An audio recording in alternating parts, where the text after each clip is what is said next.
WhatsApp guys, welcome back once again. दोस्तों, आज की कहानी जो एक्सप्लेन करने जा रहे हैं वो असल में 1997 में आई एक बेहतरीन स्टोरी है, जिसमें हम देखेंगे कि कैसे 5 लोग की आंखें एक रूम में खुलती है और इस रूम में 5 दरवाजे हैं। वो वहाँ से कैसे बचकर बाहर आएंगे, चलिए जानते हैं।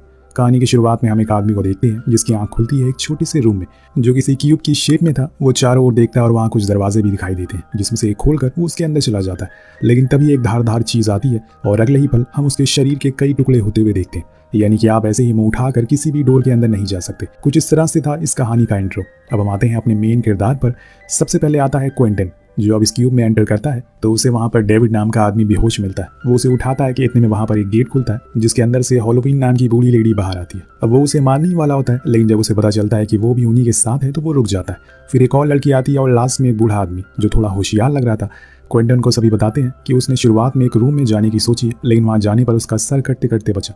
जिसका मतलब आपको हर एक कदम यहाँ पर संभाल कर रखना होगा। हमें जो कुछ भी करना होगा साथ मिलकर करना होगा, तभी हम यहाँ से बाहर निकल सकेंगे। वही वो बूढ़ा आदमी अपने जूते को बांधकर एक दूसरे रूम में डालता है, लेकिन जैसे ही वो उसके अंदर डालता है वहाँ आग लग जाती है, जिससे कि पता चल जाता है कि ये रूम में खतरा है। वो बताता है कि हमें ऐसे ही एक एक रूम को चेक करना होगा कि किस में खतरा है और किस में नहीं। तभी वो बूढ़ी लेडी कहती है कि हमें जब यहाँ पर लाया गया था तो हम भी होश थे, शायद ये गवर्नमेंट का या फिर किसी एजेंट का काम हो सकता है। इसी बीच उन्हें बाहर किसी की आवाज़ आती है, किसी लिफ्ट के चलने की। वहीं वो यंग लेडी जूली डरने लगती है तो क्विंटन बताता है कि डरो मत, मैं पुलिस वाला हूँ, हम कुछ ना कुछ जरूर करेंगे। उधर वो बूढ़ा आदमी जूते को फेंक कर आगे जाने का रास्ता बनाता रहता है। इधर जूली देखती है कि हर रूम के गेट पर कुछ नंबर्स लिखे हुए हैं। अगर वो सच हुए तो ऐसे तो यहाँ पर लाखों रूम हो सकते हैं, लेकिन उस बूढ़े आदमी को ऐसा नहीं लगता। तभी वो लेडी हैलोवीन कहती है कि मैं डॉक्टर हूँ और मुझे पता है कि इंसान 3 दिनों से ज्यादा बिना खाना पानी के नहीं रह सकता, और जिन्होंने हमें यहाँ पर बंदी बनाया है वो यही चाहते हैं कि हमें ऐसे ही भूख और प्यास से मारे जाए। उसकी बातों को सुनकर वो बूढ़ा आदमी उसे अपनी शर्ट का बटन देते हुए कहता है कि इसे चूसते रहो और तुम्हारे मुंह में सलाइवा बनता रहेगा, तुम्हें प्यास नहीं लगेगी। सभी ऐसा करने लगते हैं और फिर से आगे बढ़ते हैं। इस बारी जब वो अपने जूते को फेंकते हैं तो इस बार कुछ नहीं होता, मतलब रास्ता साफ है। लेकिन वो फिर भी सभी को थोड़ा रुकने को कहता है, क्योंकि इसमें शायद किसी तरह का केमिकल सेंसर लगा हो सकता है जो किसी लिविंग थिंग पर ही काम करेगा। उसकी बातों को सुनकर क्विंटन कहता है कि तुम्हें इतना सब कुछ कैसे पता है। तो वो बताता है कि वो एक फ्रेंच एस्केप आर्टिस्ट है, उसने अभी तक दुनिया की 7 सबसे सुरक्षित जेलों से भाग कर दिखाया है, लेकिन मैं यहाँ कैसे पहुंचा मुझे खुद नहीं पता।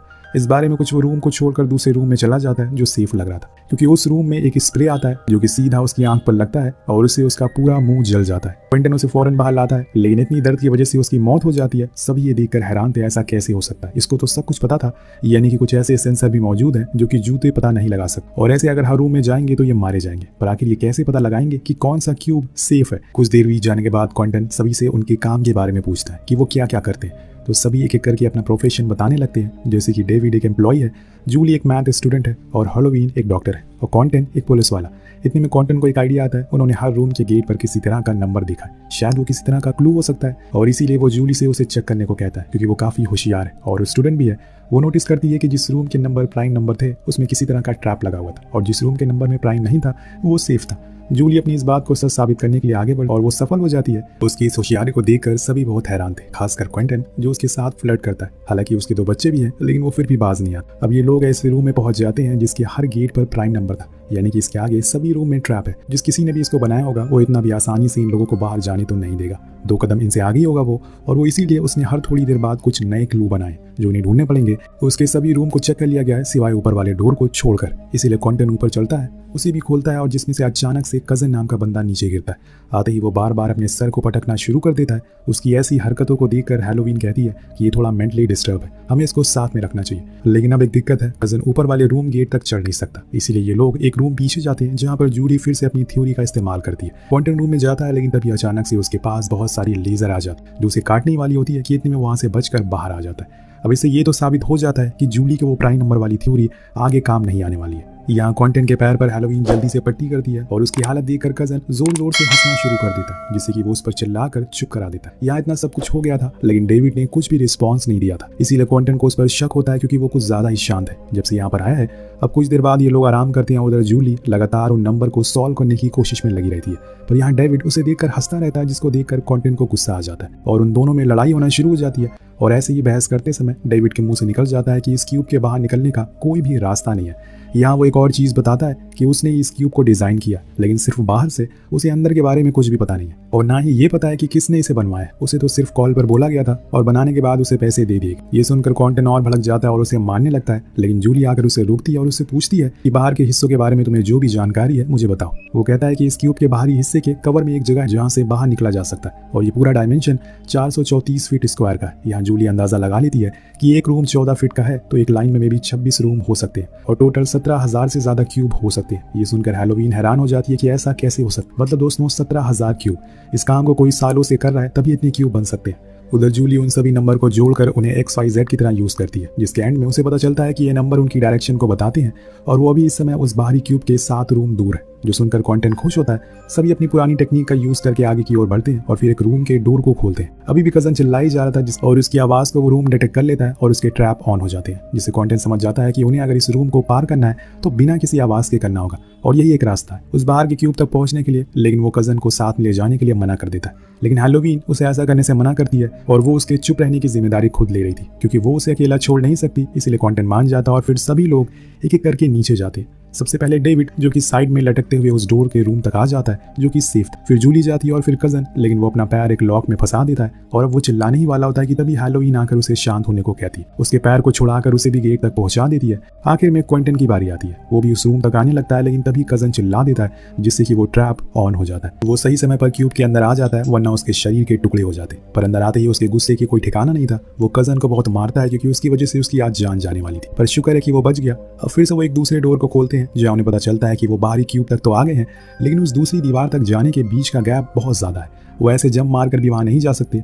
और यहाँ पर हम एक और चीज देखते हैं कि जूली की थ्योरी सही थी। वहां पर सच में एक के ऊपर एक हजारों क्यूब रखे हुए थे, पर इन सब के पीछे आखिर है कौन? वो क्यों कर रहा है ये सब? क्या ये कोई प्रैंक है? वेल हमें आगे पता चलेगा। कहानी और आगे बढ़ती है और कॉन्टेन उन सभी को बताता है कि उन्हें किसी भी तरह के कपड़ों की रस्सी बनानी होगी जिसके एक साथ करके जिसे जोड़कर वो उस दीवार के नीचे उतर सकेंगे। पर उन्हें ये नहीं पता कि वो दीवार कितनी गहरी है, क्या वो रस्सी वहां तक पहुंच भी सकेगी। और इस बार हैलोवीन की बारी होती है, इसीलिए वो लोग उसे रस्सी के सहारे नीचे ले जाते हैं, लेकिन वो बीच में ही अटक जाती है क्योंकि वो दीवार बहुत ही ज्यादा ऊंची थी। अब सभी उसे ऊपर लाने की कोशिश करते हैं, लेकिन तभी वो क्यूब हिलने लगता है, मूव होने लगता है, जिससे कि वो रस्सी टूट जाती है और फिर सही समय पर कॉन्टेन उसे पकड़ लेता है और फिर उसका हाथ पकड़कर वो ऊपर लाने लगता है। पर बीच में उसके दिमाग में पता नहीं क्या आता है, वो उसके हाथ को छोड़ देता है, जिससे कि वो सीधा नीचे गिर जाती है और उसकी मौत हो जाती है। अंदर आकर वो सभी से झूठ बोलता है कि हैलोवीन का हाथ स्लिप हो गया था, इसीलिए उसकी मौत हो गई।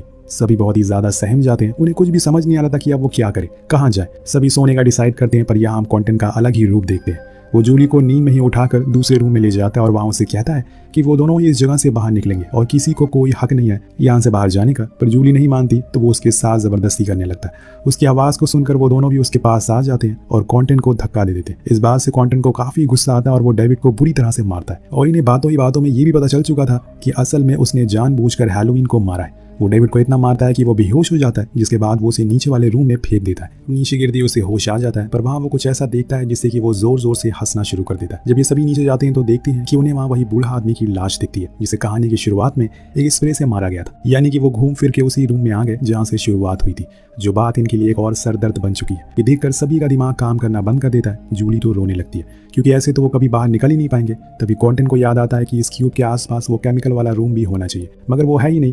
तब उन्हें समझ आ जाता है कि असल वो इधर उधर नहीं जा रहे, बल्कि ये रूम ही अपना डायरेक्शन को चेंज कर रहा है, सेम किसी पजल की तरह वो घूम रहे हैं। तभी उन्हें वो लिफ्ट की भी आवाज़ आ रही थी। बीच बीच में ऐसे ही जूली को याद आता है कि जब वो कैलकुलेशन कर रही थी तो एक रूम का नंबर 27 आ रहा था, लेकिन एक लाइन में तो सिर्फ 26 ही रूम हो सकते हैं, यानी कि 27वां नंबर लिफ्ट हो सकती है, जो कि इनके बाहर निकलने का रास्ता हो सकता है। पर उसे ढूंढने के लिए उन्हें पहले उन सारे नंबर के फैक्टर को निकालना होगा और देखना होगा कि उसमें कौन सा प्राइम नंबर है। लेकिन ऐसा करने के लिए उन्हें कंप्यूटर की जरूरत पड़ेगी, क्योंकि कोई इंसान ये करने में कई दिन लग सकते हैं और इनके पास बहुत ही कम समय बचा हुआ। इस क्यूब को 2 बार घूमने से पहले ही उन्हें उस क्यूब तक पहुंचना होगा, वरना फिर से ये सब खो जाएंगे। अब कॉन्टेन जूली से उन फैक्टर को निकालने को कहता है, लेकिन ये पॉसिबल नहीं है क्योंकि उसे वो याद ही नहीं है। इतने में कजन 2 नंबर बार बार बोलने लगता है, जो कि 5, 6, 7 में 2 प्राइम फैक्टर होता है। जूली उसे कुछ और फैक्टर पूछती है जो कि वो सही बताने लगता है। ये देखकर कॉन्टेन हंसने लगता है और कहता है कि जिसको हम लोग पागल समझते थे वो तो जीनियस निकला। फिर क्या था, वो सभी आगे बढ़ते हैं और यहाँ कॉन्टेन डेविड को आगे वाले रूम में फेंक देता है चेक करने के लिए कि वो सही है या फिर नहीं। उसकी इन्हीं हरकतों की वजह से वो सभी उसे परेशान हो चुके थे। वो खुद को अब लीडर समझने लगा था और जो मर्जी हो वो कर रहा था। इसीलिए वो सभी मिलकर डिसाइड करते हैं कि उसे वो लोग पीछे ही छोड़ देंगे, जिससे कि वो उसके साथ आगे ना पाए। पर तभी डेविड नीचे का गेट खोल देता है, जिससे कि वो सीधा नीचे वाले रूम में जाकर गिरता है और ये ऊपर का गेट को बंद कर देते हैं। है, यानी कि उसका तो खेल खत्म हो गया।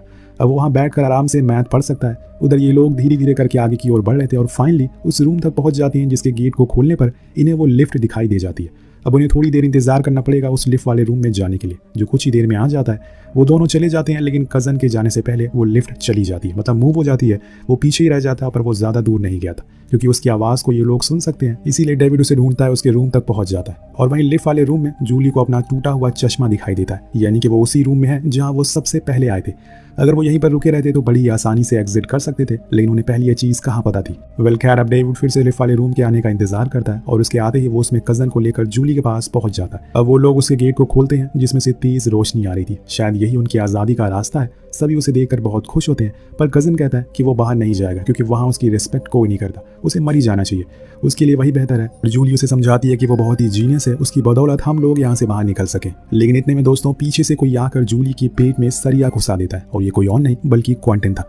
उसने उस डोर के हैंडल को निकाल लिया था जिससे वो डेविड के पेट में भी घुसा देता है, पर कज़न अभी भी जिंदा था, इसीलिए डेविड उसे फौरन बाहर जाने को कहता है क्योंकि कुछ ही देर में फिर से लिफ्ट आ जाएगी और वो मिक्स हो जाएंगे। वो उसकी बातों को मान लेता है, पर उसके पीछे पीछे क्विंटन भी बाहर निकलने लगता, लेकिन क्विंटन इससे पहले कि बाहर जा पाता, डेविड आखिरी समय पर उसका पैर पकड़ लेता है और उसे रोक लेता है और एक बार फिर से क्यूब घूमना शुरू हो जाता है, यानी कि वो लिफ्ट आ रही थी। यहाँ क्विंटन बहुत कोशिश करता है कि वो बाहर चला जाए, लेकिन इतनी ही देर में वो लिफ्ट आ जाती है और वो बीच से कट कर मारा जाता है और हम देख पाते हैं कि सिर्फ कज़न ही बाहर जा पाया है, सिर्फ वही था जो जिंदा बच पाया। जिस इंसान को उन्होंने सबसे कम आंका वही सबसे तेज निकला। शायद ये कहानी हमें यही बताने की कोशिश कर रही है और ये भी समझाने की कि मैथ आपको हर जगह काम आती है, इसीलिए उसे सही से पढ़िए।